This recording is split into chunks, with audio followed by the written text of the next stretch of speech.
प्रश्न है, अभाज्य गुणनखंड विधि द्वारा निम्नलिखित पूर्णांकों के HCF और LCM ज्ञात कीजिए। ओके, तो नंबर है यहाँ पर 17, 23 और 29। तो सबसे पहले इन तीनों नंबर का हमें लेना होगा LCM, जो कि बहुत सिंपल है।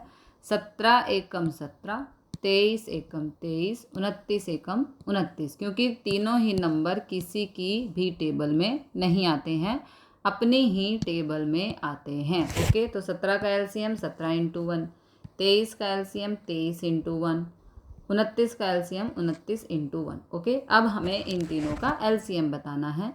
तो LCM होता है यहाँ पर 17, 23 और 29। ठीक है, क्योंकि जिस नंबर की हाईएस्ट पावर होगी, तो 1 की पावर तो 1 ही है, 1 लेने से कोई मतलब नहीं है। ठीक है, तो जिस नंबर की हाईएस्ट पावर होगी, यानी कि 17 की हाईएस्ट पावर यहाँ पर 1 है तो 17 ले लिया, 23 की हाईएस्ट पावर 1 है तो 23 ले लिया, और 29 की हाईएस्ट पावर भी 1 है तो 29 ले लिया। तो ये हो गया LCM।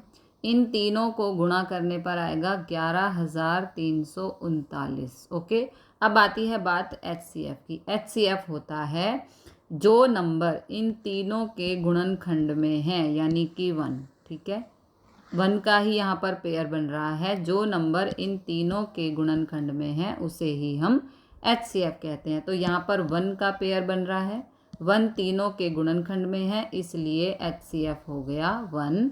और यहाँ पर हम लिख देंगे LCM हमारा 11,339 और HCF आया है 1। This is the answer.